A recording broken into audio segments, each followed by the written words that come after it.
నువ్వు నీలా ఉన్నావా? ఎందుకు అంత నెగిటివిటీ రావడానికి రీజన్స్ ఏమనుకుంటున్నావు? నాలానే నేను ఉన్నాను. మా మమ్మీ లెటర్లో కూడా రాసింది కదా. కానీ ఆ లెటర్లో ఏదైనా ఒకటి అలా కాదమ్మా, మంచిగా ఉండమ్మా. అది నాకు లెటర్ వచ్చిన 2 డేస్కి ఎలిమినేట్ అయ్యా నేను ఆ వీక్ అంతా సైలెంట్గా ఉన్నా. ఎందుకు సైలెంట్ ఉన్నావు? నాకు అర్థమైపోయింది. ఓనర్స్ ఈట్ మైండ్ఫుల్లీ ఏదో ఒక వర్డ్ వాడేది కదా, అది దేనికి? అది దానికి క్లారిటీ ఇచ్చావా? టొమాటో రైస్ చేయించుకున్నాం, అది ఇంతే ఉంది. మేము 6 మెంబర్స్ ఉన్నాము. డెమోన్ తినలేదు అప్పటికి. మనీష్ అప్పటికే తినేశాడు. మళ్ళీ డెమోన్ తినేలోపే మనీష్ వచ్చి కప్పులో టొమాటో రైస్ వేసుకొని తింటున్నారు. అండ్ ఇదే మనీష్ నిన్ను రూత్లెస్, కెమెరాస్ రాగానే మీరు యాక్ట్ చేయడం స్టార్ట్ చేస్తారు, కెమెరాస్ రాగానే కంటెంట్ ఇవ్వడానికి స్టార్ట్ చేస్తారు. మనీష్కి ఫస్ట్ ఆఫ్ ఆల్ బ్యాడ్స్ కావాలి. ఫుడ్ మానిటర్ అయితే ఫుడ్ దగ్గర గొడవలు ఎక్కువ అవుతున్నాయి. తనకుందా ఉద్దేశం అక్కడుంటే కంటెంట్ వస్తుంది అని. అందుకేనా మనీష్ని అక్కడ మాటలు ఇక్కడ మాటలు అక్కడ మాట్లాడుతావు అని అన్నారు? మనీష్ నిజంగానే చేశాడు కదా అది. ఏ విషయంలో? డెమోన్ రీతుకి ఏదో చాక్లెట్ ఇస్తుంటే వెనక మనీష్ సంజనా గారితో కూర్చొని మీ చాక్లెట్లన్నీ ప్రియానే దుబ్బేసింది అని చెప్పాడు. అగ్ని పరీక్షలో క్యూట్ ఉన్నావు, నీ మాటలు క్యూట్ ఉన్నాయి, నువ్వు క్యూట్ అని చెప్పన్న జనాలు అమ్మ బాబోయ్ నేను ఎప్పుడు వెళ్ళిపోద్దురా బాబు. అక్కడ నచ్చిన వాయిస్ ఇక్కడ నచ్చలేదన్నారు. అక్కడ కూడా ఇదే వాయిస్తో మాట్లాడా, ఇక్కడ కూడా ఇదే వాయిస్తో మాట్లాడా. గొడవలు వచ్చినప్పుడు నేనే కాదు అందరూ అరుస్తారు. అరవని వాళ్ళు బిగ్ బాస్లో సస్టైన్ అవ్వగలరా? మరి నేను అరిచినప్పుడే ప్రాబ్లం అవుతుందంటే. నీ ఫేస్ ఎక్స్ప్రెషన్స్ చాలా యారోగెంట్గా, చాలా యాటిట్యూడ్గా, చాలా చిరాగ్గా ఇచ్చేటట్టు. మా నాన్న వెళ్ళే ముందు చెప్పాడు మీ ఫేస్ ఎక్స్ప్రెషన్స్ కంట్రోల్ చేసుకొని. నువ్వు నీలా ఉన్నావు, అది ప్రాబ్లమే. అంటే నేను యాక్ట్ చేయలేను కదా అక్కడ. ఎవరైనా యాక్ట్ చేసే వాళ్ళు ఉన్నారా అలా? ఉన్నారు. లేడీ లక్ అన్నదానికి స్టోరీ పెట్టావు, ఎంత క్లారిటీ ఇచ్చావు. నాకు నచ్చట్లేదు అని చెప్పి. ఎందుకు? నాకొద్దు, నాకు ఆ పర్స్పెక్టివే నాకొద్దు. ఎందుకు లవ్ ట్రాక్ నచ్చవా? లవ్ నచ్చదు అసలు? ఇప్పుడు మమ్మీ డాడీ చూస్తుంటారు, సంబంధాలు చూస్తున్నారు. ఇప్పుడు అడుగుతారు ఏంటండి మీ అమ్మాయి అలా చేస్తుంది. నిన్ను కళ్యాణ్ ట్రాక్ అనుకున్నారు యాక్చువల్లీ. అసలు ఫస్ట్ ఆఫ్ ఆల్ అగ్ని పరీక్ష నుంచి కళ్యాణ్ నేను ఇదే కళ్యాణ్ దాని మీద ఒక వీడియో, మనోడు నీ దగ్గరికి ఎన్నిసార్లు రావాలని ఓదార్దామని నీ దగ్గరికి వచ్చినా, ఎప్పుడు నీ మీద చెయ్యేద్దామని ట్రై చేసినా, లేకపోతే ఇచ్చేద్దామని ప్రతిసారి తోసేస్తున్నావు అనమాట. నేను నాకు నా జోన్లో ఉండు, please please give me some time అన్నట్టు. ప్రియా నువ్వు విన్నావు, నువ్వేమంటావు?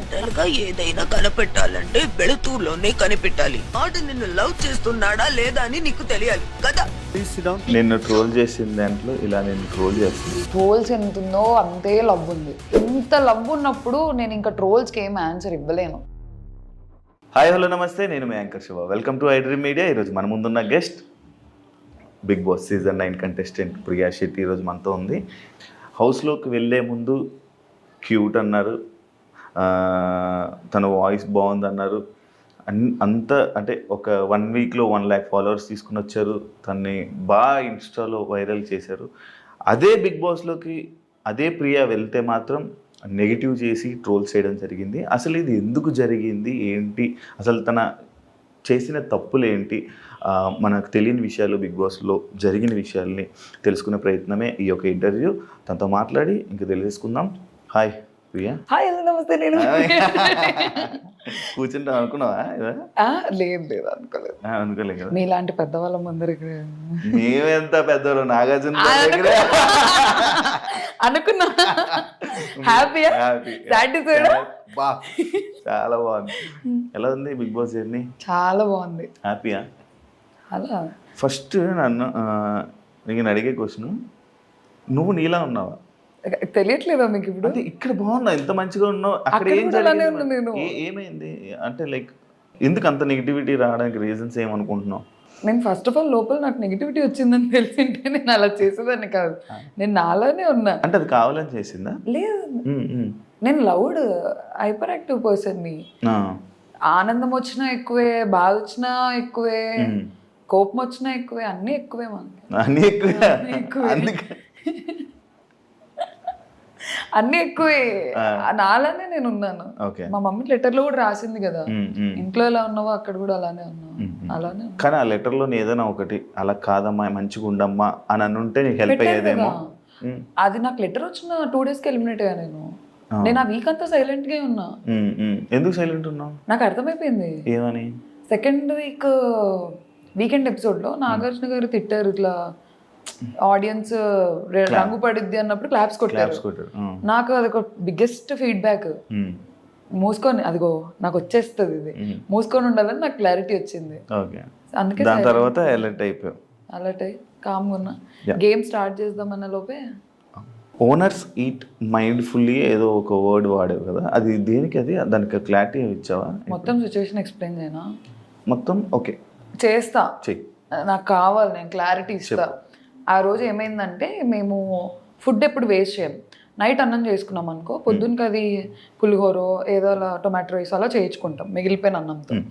అలా మేము పొద్దున టొమాటో రైస్ చేయించుకున్నాం. అది ఇంతే ఉంది. మేము 6 members ఉన్నాము. అయితే అట్లు తినాలి అని మాకు ఎవరికి లేకుండే. టొమాటో రైస్ తినేద్దాం అనుకున్నాం. అది చాలా యమ్మీ ఉంది, బాగా చేశారు, రాము వాళ్ళు చేశారు, చాలా బాగుండే. మేము వచ్చి కూర్చున్నాం, ఇంతే వచ్చింది, ఇంతే. ఆకలి వేస్తుంది, నేను ఇంతే తిన్నా.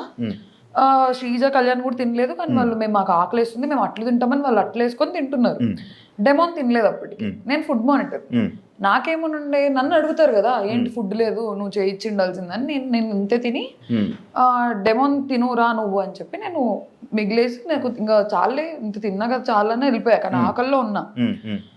మనీష్ అప్పటికే తినేసాడు, బ్రేక్ఫాస్ట్ అయిపోయింది, టొమాటో రైస్. మళ్ళీ డెమోన్ తినే లోపే మనీష్ వచ్చి కప్లో టొమాటో రైస్ వేసుకొని తింటున్నారు. మనీష్కి తెలుసో తెలీదో నాకు తెలీదు డెమోన్ తినలేదు అని. తింటుంటే నేను డెమోన్ని పిలిచి, మనీష్ నువ్వు అడిగిండాల్సింది డెమోన్ తినలేదు అంటే, అయ్యో అవునా అని అన్నారు. నార్మల్గా చెప్పాం, అయ్యో అవునా అంటే డెమోన్ ఇంకా తిను బ్రో అది అని అన్నారు. మధ్యాహ్నం అంతా ఏదో గొడవ అయింది, నాకు గుర్తురాట్లేదు, ఏదో గొడవ అయింది. మళ్ళీ వచ్చాము, నేను ఏం తినలేదు, నేను ఇంత టొమాటో రైస్ తిన్నా, ఆకల్లో ఉన్నా ఫుల్. వచ్చి చూస్తే అసలు మాకేం లేదు, పప్పు లేదు, కర్రీ లేదు, ఏం లేదు, ఆకల్లో ఉన్నా. నేను అసలుకే పొద్దున్న తినలేదు. నేను పక్కన వాళ్ళ కోసం కన్సిడరేట్గా ఉండి నేను తక్కువ తింటున్నా, మళ్ళీ నాకు మిగలలేదు. నేను అప్పుడు ఏడుస్తున్నా, ఏదో జరిగింది, ఆకలి వేస్తుంది, ఆకలి ఏడుపులో వచ్చినది అది. ఓనర్స్ కొంచెం చూసుకొని తినండి, ఈట్ మైండ్ఫుల్లీ. ఎందుకంటే మేము 4 members తినలేదు. నేను ఒక్కదాన్ని తినకపోతే ప్రాబ్లం అయితే ఏమన్నా అనుకోవచ్చు. 4 తినలేదు, ఎలా తింటారు 4? ఒక స్పూన్ పప్పు ఉంది, ఒక స్పూన్ కర్రీ ఉంది. మేము ఏం చేసామంటే ఊకేదో కారం అలా వేసేసి అన్నం అంతా దాంట్లో వేసి కారం అన్నం తినేవాళ్ళం. అయ్యో, మేము ఓనర్స్ గుండి కూడా మేము ఇలాంటివి తిన్నాము, కారం అన్నము. మీరు నార్మల్గా అంటే ఓనర్స్ టెనెంట్స్, ఓనర్స్ అంటే మీరు నిజంగా ఓనర్స్ అని ఫీల్ అయిపోయారా? లేదండి, మేము చాలా కన్సిడరేట్గా ఉన్నాం. మమ్మల్ని బిగ్ బాస్ తిట్టేవాళ్ళు. మేము యాపిల్స్ ఇచ్చిన ఒకరోజు హరీష్ గారు బిస్కెట్స్ యాపిల్స్ ఇవ్వడానికి వెళ్తే తిట్టారు, ఇవ్వకండి అని చెప్పి. ఇంకా మాకేంటి, వాళ్ళకి ఫుడ్ రావట్లేదు కదా, నేను ఫుడ్ మానిటర్ని, డైరెక్ట్గా ఇచ్చేయడం ఎందుకు? మాకు ఫస్ట్ ఆఫ్ ఆల్ రూల్స్ తెలీదు, బిగ్ బాస్ ఎలా ఉంటుందో తెలీదు. చూడలేదా ఏ సీజన్? చూసాము, కానీ ఈ సెట్ ఆఫ్ రూల్స్ వస్తాయి, దీన్ని ఇలానే ప్లే చేయాలి, దాని రిపర్కషన్స్ ఏంటి అని మాకు ఐడియా లేదు. మా సీజన్ చూస్తే అర్థమైపోయేది. మాకు ఐడియా ఉంది, తిడతారని ఐడియా ఉంది, కానీ ఏమన్నా డ్రాస్టిక్ అయిపోయి మళ్ళీ మమ్మల్ని టెనెంట్స్ కి పంపించేస్తారేమో అన్న టెన్షన్. అందరం ఉడుకు రక్తంతో ఉన్నాము. కామెంట్స్ ఆడుకోవాలని లేదు అసలు, నేనే కదా, ఎవరు లేరు అలా. కొంచెం ప్రూవ్ చేసుకోవాలి, ఆడదాము, స్ట్రిక్ట్గా ఆడదామని మేము కొంచెం ఇంప్రెస్ చేయించుకుందాం. డైరెక్ట్ ఇవ్వడం ఎందుకు అని మా ఓనర్స్ మీటింగ్లు జరిగి గొడవలు అయ్యి మేము కొట్లాడేసుకొని నేను ఇంప్రెస్ చేయకుండా ఇచ్చినందుకు కూడా నాకు నామినేషన్ పడింది. ఇంప్రెస్ తినండి అనే ఇచ్చాను. మాకేంటి రూల్, ఫుడ్ ఇవ్వకూడదు అని. మా ఓనర్స్ లో 2 మాకు పాయింట్అవుట్ చేసేవాళ్ళు, మనీష్, హరీష్. సుమన్ శెట్టికి ఇచ్చాను, ఇమాన్యుయల్కి ఇచ్చాను, ఎంతమందికి పాలు ఇచ్చాను, ఫ్రూట్స్ ఇచ్చాను. సంజన గారి గుడ్ మ్యాటర్ కూడా నేను గుడ్డు తిన్నందుకు కాదు గొడవది, చెప్పకుండా తిన్నందుకు గొడవది. అది కూడా నేను చేయలేదు. ఫుడ్ మానిటర్ అయ్యి ఉండి నేను ఆడుకుంటున్నా బిగ్ బాస్ గుడ్ పోయింది అని, వీళ్ళు కూడా పడ్డారు. నువ్వు ఆడుకున్నది కూడా కొంచెం రఫ్ గా నాకు కనిపించిందేమో మేబీ. నేనేం అంటే నువ్వు ఆడుకుంటూ నార్మల్గా మాట్లాడినావు కూడా మీ వాయిస్ వల్ల కొంచెం ఇది అయిపోయింది ప్రాబ్లం, డిఫాల్ట్ ప్రాబ్లం. ఎందుకు అడిగానంటే మీరు టెనెంట్స్ కూడా ఓనర్స్ అంటే సేమ్, అంటే మీరే మొత్తం ఇంకా హ్యాండిల్ అందుకు. సంజన కెప్టెన్ అయినప్పుడు సంజనాకి ఏం చేయాలో మీరు చెప్పారు. నువ్వు సంజనకి మేము ఓనర్స్, మేము ఏం పనులు చేయకూడదు అంటే, కెప్టెన్ అన్నాక బిగ్ బాస్ తర్వాత కెప్టెనే. ఇప్పుడు టాస్క్ కి సంచలకి వెళ్ళకు, బిగ్ బాస్ లో కెప్టెన్ అంటే కెప్టెన్ ఏం చెప్తే మీకు పని చెప్పినా మీరు చెయ్యాలి. కానీ మాకు సంజన గారు టెంపరీ ఓనర్ అని వచ్చింది నోటీస్ లో.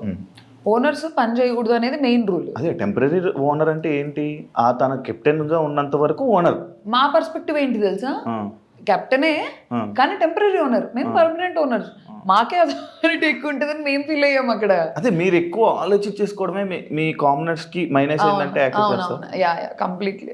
ఎందుకు ఎక్కువ ఆలోచించేవాళ్ళు? నార్మల్ ఏం మేము ఎక్కువ ఆలోచించుకునే ఆలోచించే వాళ్ళం కాదు, మాకు మాట్లాడితే చాలు ఓనర్స్ మీటింగ్ అని చెప్పి పిలిచేవాళ్ళు. మనీష్ కి హరీష్ గారికి క్లాసెస్ ఎక్కువ ఉండేవి, మనీష్ కి ఏం బ్యాడ్జ్ లేదు, సో అన్నిట్లో ఇన్వాల్వ్ అయ్యేవాడు. ఇది ప్రాబ్లం. మనీష్ పర్ఫెక్షనిస్ట్ అనమాట. ఇది ఇలానే జరగాలి, ఇది ఇలానే చేయాలి, మనం ఓనర్స్ అంటే ఒక మెతుకు ఇవ్వకూడదు, ఒక ఫ్రూట్ ఇవ్వకూడదు, ఎందుకు ఇచ్చారని గొడవలు అలాగే స్టార్ట్ అయ్యాయి మాకు. మరి మనీష్ నడితే నేను అలాగే ఏం చేయలేదు, అందరికి సింపుల్ గా వదిలేసాను అని చెప్పాడు. అవునా, లైవ్ చూసారా? చూసా, నామినేషన్ కూడా అదే విషయం మీద పడింది, మన సుమన్ శెట్టి చేసిన విషయం. అండ్ ఇదే మనీష్ నిన్ను రూత్లెస్ ఇలాంటి కొన్ని వర్డ్స్ వాడి కెమెరాస్ రాగానే మీరు యాక్ట్ చేయడం స్టార్ట్ చేస్తారు, కెమెరాస్ రాగానే కంటెంట్ ఇవ్వడానికి స్టార్ట్ చేస్తారు అని చెప్పి మీ మీద కామెంట్స్ చేయడం జరిగింది. అదే కాకుండా మీరు వరస్ట్ కామనర్స్ అని చెప్పి కూడా నిన్ను శ్రీజాని కలిపి బయట ఇమాన్యుయల్కి చెప్పడం జరిగింది. దానిపై నీ comment? First of all cameras రావు కదండి. బెడ్రూమ్లో మాట్లాడినా కెమెరా ఉంటుంది, లోపల మాట్లాడినా కెమెరా ఉంటుంది, చిన్నగా మాట్లాడినా కెమెరా ఉంటుంది, పెద్దగా మాట్లాడినా కెమెరా ఉంటుంది. ఈ బిగ్ బాస్ లో 90 కెమెరాస్ ఉన్నాయి. నేను కెమెరాస్ వస్తున్నాయని మాట్లాడడం ఏంటి? నేను చిన్నగా మాట్లాడినా రికార్డ్ అవుద్ది, పెద్దగా మాట్లాడినా రికార్డ్ అవుద్ది. అది ఫస్ట్ ఆఫ్ ఆల్ ఆ పాయింట్ బేస్లెస్, కెమెరాస్ ఉన్నాయని. ఎందుకంటే నేను నవ్వినా కెమెరా ఉంటుంది అక్కడ. కెమెరా ఇలా నీ వైపు ఇలా రొటేట్ అవ్వగానే నేను చూసుకుంటూ కూర్చుంటానా ఏంటి? కెమెరా నాకు దొరుకుతుంది. ఏ కెమెరా తిరుగుతుంది? బెడ్రూమ్ లో 15-20 కెమెరాస్ ఉన్నాయి. నేను ఇలా కూర్చుంటే అరౌండ్ 10 కెమెరాస్ నా మీద ఉంటాయేమో. నేను ఓకే ఈ కెమెరా చూస్తుందా, ఈ కెమెరా చూస్తుందా అని మాట్లాడతాం. ఆ గొడవ జరుగుతున్నప్పుడు మాట్లాడతాం అంతే. ఉండేదే బిగ్ బాస్ హౌస్ లో, మళ్ళీ కెమెరాస్ అంటే ఇది ఎక్కడ లాజిక్ నాకు అర్థం కావట్లేదు. అండ్ వరస్ట్ కామనర్స్ అంటే రూత్లెస్ అని ఎందుకన్నారు తెలుసా? మనీష్కి ఫస్ట్ ఆఫ్ ఆల్ బ్యాడ్జ్ కావాలి. తనకు ఐడియా ఉంది, ఫుడ్ మానిటర్ అయితే ఫుడ్ దగ్గర గొడవలు ఎక్కువ అవుతున్నాయి, తనకుందా ఉద్దేశం అక్కడుంటే కంటెంట్ వస్తుంది అని. He want something in the house, ఏదో ఒక పొజిషన్. తను అడుగుతుంటే మేము ఇవ్వట్లేదు. ఎందుకంటే ఫస్ట్ వీకెండ్ ఎపిసోడ్లో నేను నాగార్జున సార్కి చెప్పాను, సార్ ఓనర్స్ నా మాట వినట్లేదంటే ప్రియా బీ స్ట్రాంగ్ అని తిట్టారు నన్ను. అలాంటప్పుడు నేను సరేలే మనీష్ తీసుకో నా బ్యాడ్జ్ అని ఇచ్చేస్తే నెక్స్ట్ వీకెండ్లో నాగార్జున సరే తీసేస్తారు నన్ను బ్యాడ్జ్లో నుంచి. అందుకని లేదు మనీష్, నువ్వు ఉండు, సంచాలకు గుండు, ఇంటి మొత్తానికి ఉండు, ఫుడ్ దగ్గరికి రాకు. ఫుడ్ అన్నిటితో పాటు ఫుడ్ అంటే ఓకే, ఓన్లీ ఫుడ్కి స్టాకిస్ట్ ఎందుకు అని నేను వద్దన్నాను. నన్ను అడగలేదు డైరెక్ట్గా వెళ్ళిపోయి సంజన గారితో డీల్ మాట్లాడేసుకొని సంజన గారి సైడ్ నుంచి పుష్ వచ్చింది నాకు. మనీష్ నన్ను డైరెక్ట్గా అడిగింటే అట్లీస్ట్ మాకున్న ర్యాపో మీద ప్రియా ఇలా కాదురా ఇద్దరం చూసుకుందామంటే నేనే ఓకే అనేదాన్ని. అందుకేనా మనీష్ని అక్కడ మాటలు ఇక్కడ మాటలు అక్కడ మాట్లాడుతావు అని అన్నారు? మనీష్ నిజంగానే చేశాడు కదా అది. ఏ విషయంలో? మా దగ్గరకు వచ్చి బర్నీ గారి గురించి, సంజన గారి గురించి, అందరి గురించి తిట్టేవాళ్ళు. అక్కడికి వెళ్ళి మా గురించి తిట్టేవాళ్ళు. అది నాకు ఎప్పుడు తెలిసింది తెలుసా?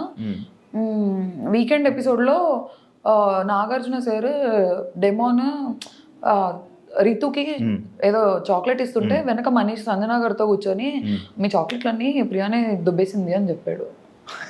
నాకు అప్పుడు తెలిసింది, ఓహో మనీష్ ఇక్కడ అక్కడ చెప్తున్నాడని నాగార్జున గారు పెట్టిన వీడియో వల్ల నాకు తెలిసింది. నేను అప్పుడు అన్నా నా మాట, మా దగ్గరకు వచ్చి మా దగ్గర గుడ్ అవుతున్నాడు, అక్కడికి వెళ్ళి అక్కడ గుడ్ అవుతున్నాడు, అక్కడ తిట్టి ఇక్కడ తిట్టి అక్కడ కూడా అక్కడ అలా చేస్తున్నాడు అని నాకు అనిపించింది. ఆ వీడియోలో ఉంది కదా. అగ్ని పరీక్షలో చాలా క్యూట్ ఉన్నావు. అదే నేను ఏదైతే ఇప్పుడు ఉన్నావు, ఇప్పుడు క్యూట్గా ఉన్నావు. అంటే అగ్ని పరీక్ష జనాల కోసం మాట్లాడుతున్నాను. నా గురించి అంటే నాకు క్యూట్గా కనబడతారు ఆబ్వియస్లీ.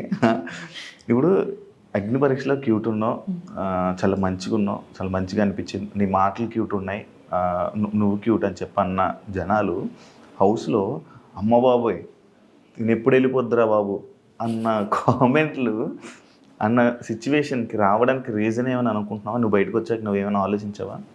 అక్కడ ఉంది నేనే, ఇక్కడ ఉంది నేనే. అక్కడ నచ్చిన వాయిస్ ఇక్కడ నచ్చలేదన్నారు, అక్కడ కూడా ఇదే వాయిస్తో మాట్లాడా, ఇక్కడ కూడా ఇదే వాయిస్తో మాట్లాడా. మేబీ నేను అరవలేదు అగ్ని పరీక్షలో, ఎందుకంటే మాకు ఆ సిచ్యువేషన్స్ రాలేదు. సిచ్యువేషన్స్ కొత్త కెమెరాలకి అసలు బిగ్ బాస్ హౌస్ కూడా మాకు కొత్తే కదా, ఆ కెమెరాలు కూడా కొత్తే మాకు. అసలు ఫస్ట్ ఆఫ్ ఆల్ ఓపెన్గా చెప్పైనా ఎలా ఉండాలో అర్థం కాలేదు నాకు. నేను ఇప్పుడు నేను హైపర్ యాక్టివ్, అల్లరి చేస్తాను. ఆ స్కోప్ నాకు అగ్ని పరీక్షలో రాలేదు, అల్లరి చేయడం అవన్నీ. ఎందుకు సైలెంట్గా ఉన్నారు మీరు, ఎందుకు అలా కూర్చొని ఉంటున్నారు, ఎందుకు జోన్ అవుట్ అయిపోయి ఉన్నారు అన్న కామెంట్స్ వచ్చాయి నాకు అగ్ని పరీక్ష. ఇక్కడ ఎందుకు అంటే ఇంకా నేను నాలాగా ఉండాలనుకున్నాను. గొడవలు వచ్చినప్పుడు నేనే కాదు అందరూ అరుస్తారు. అరవని వాళ్ళు బిగ్ బాస్ లో సస్టైన్ అవ్వగలరా? అవును మరి నేను అరిచినప్పుడే ప్రాబ్లం అవుతుందంటే తెలియట్లేదు నాకు. అవును. ఇప్పుడు నువ్వు నీలానే ఉన్నావు, అవును. ఇప్పుడు నువ్వు బయటకు వచ్చేసావు అంటే నీ క్యారెక్టర్ నచ్చలేదా జనాలకి? అంటే నీలా నువ్వు ఉండడం వాళ్ళకి నచ్చలేదా? క్యారెక్టరా? అంత పెద్ద పెద్ద వర్డ్స్. నా క్యారెక్టర్ కదా, నేను అరవడం వాళ్ళకి ప్రాబ్లం అని నాకైతే క్లారిటీ వచ్చింది. నేను అరవడం, నా ఫేస్ ఎక్స్ప్రెషన్స్, నేను కొంచెం ఎక్స్ప్రెసివ్, నాకు దాగదు. నీ ఫేస్ ఎక్స్ప్రెషన్స్ చాలా యారోగెంట్ గా, చాలా యాటిట్యూడ్ గా, అంటే అమ్మ అంటే ఒక యాటిట్యూడ్ పర్సన్ ఇచ్చేటట్టు, లైక్ చాలా చిరాగ్గా ఇచ్చేటట్టు, అంటే ఇలాంటి ప్రాబ్లం అది కూడా అదిగో నాకు ఆగదు. చెప్పు చెప్పు. నాకు నిజంగా ఆగదు. నాకు ఇలా వెళ్ళిపోద్ది ఫేస్ ఆటోమేటిక్ గా. మా నాన్న వెళ్ళే ముందు చెప్పాడు, నీ ఫేస్ ఎక్స్ప్రెషన్స్ కంట్రోల్ చేసుకొని. నువ్వు నీలా ఉన్నావు, అది ప్రాబ్లమే. నువ్వు నీలా లేకపోయి ఉంటే బాగుండేది. అంటే నేను యాక్ట్ చేయలేను కదా అక్కడ. ఎవరైనా యాక్ట్ చేసే వాళ్ళు ఉన్నారా అలా? ఉన్నారు. ఎవరు? చెప్పను. ఏ వద్దు, నేను చెప్పను. శ్రీజ యాక్ట్ చేస్తుందా? లేదు లేదు, శ్రీజ జెన్యున్, చాలా జెన్యున్. మేము అంత జెన్యున్గా ఉన్నాము. అలా మాలాగా మేము ఉన్నాం కాబట్టి మేము అలా అరుస్తున్నాము. మేము కూడా అన్ని లేదు ఓ కెమెరా ఉంది, నేను ఇప్పుడు అరవకూడదు అని అంటే నేను ఇంకో 4-5 వారాలు ఉండేదా. శ్రీజ బజర్ శ్రీజ సంచలకులు బజర్ ఇష్యూ, నీది సంజనాది కానీ ఇది ఎందుకు అంత పెద్ద ఇష్యూ చేసావని?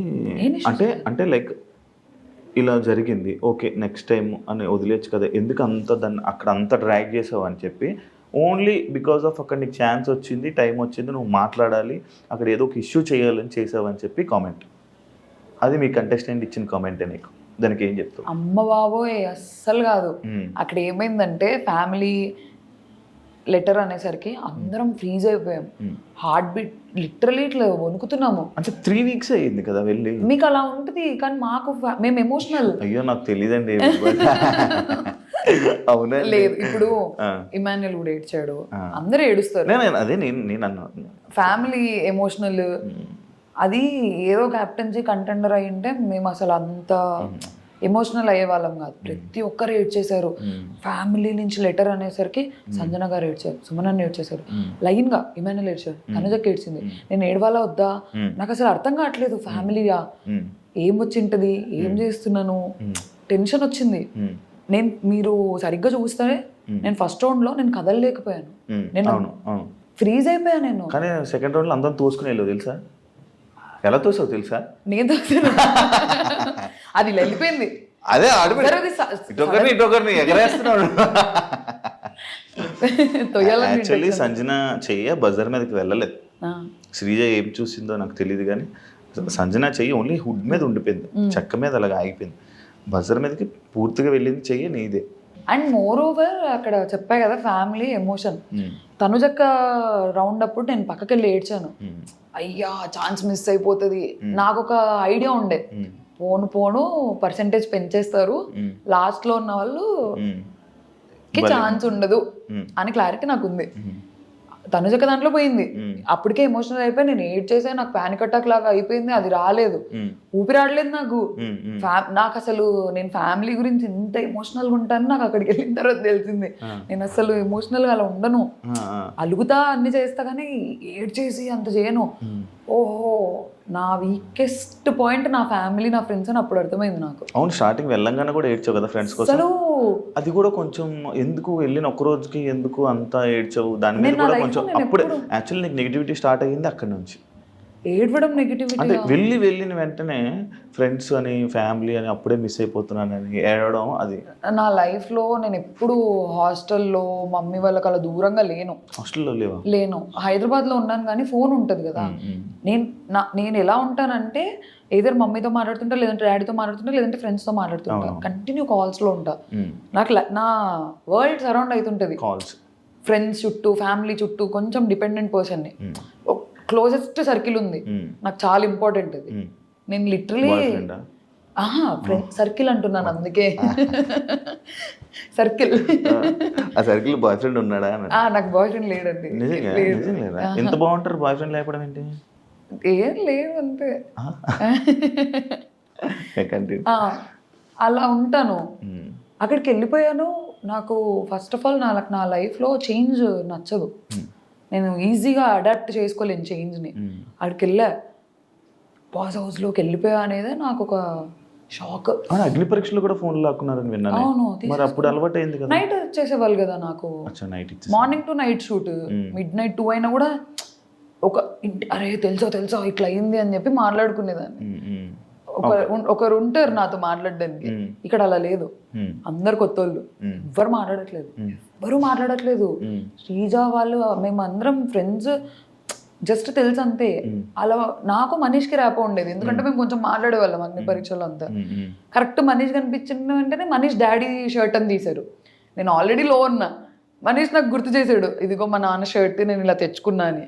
నాకు స్టార్ట్ అయింది, అబ్బా మా నాన్న. నేనేం తెచ్చుకోలేదు. నా ఫోన్ అలా కాదు, నేను ఏదైనా పని చేస్తూ ఫోన్ మాట్లాడేదాన్ని. అదే చెప్పు. సర్దుకుంటున్నా, ఫోన్ సడన్ గా వెళ్ళిపోయింది, ఫోన్ ఏది అని. ఓ హిట్ అయింది. ఇంకోటి తెలుసా, నేనే ఎక్కువ ఏడ్చా అందరికంటే. రాలేదు ఎడిటింగ్. నేను అసలు ఫస్ట్ వీక్ లో తనుజక్క కాదు క్రై బేబీ అని నన్ను అంటారు అనుకున్నా. తనుజక్కకి వెళ్ళింది, అదేంటో నాకు తెలీదు. నేనే ఏడ్చా అందరికంటే ఎక్కువ. ప్రతిరోజు నైట్ నేను సంజన గారు కూర్చుంటాము, ఫ్యామిలీ గుర్తొస్తుంది అంటాను నేను. సంజన గారు ఏడుపు తక్కువ, నేను ఇంకా ఫ్యామిలీ ఏడుసేవాళ్ళు, సంజన గారు కన్సోల్ చేసేవాళ్ళు. మేము ఎంత కొట్లాడుకున్నా నైట్ అయితే ఇలా వచ్చేస్తాము.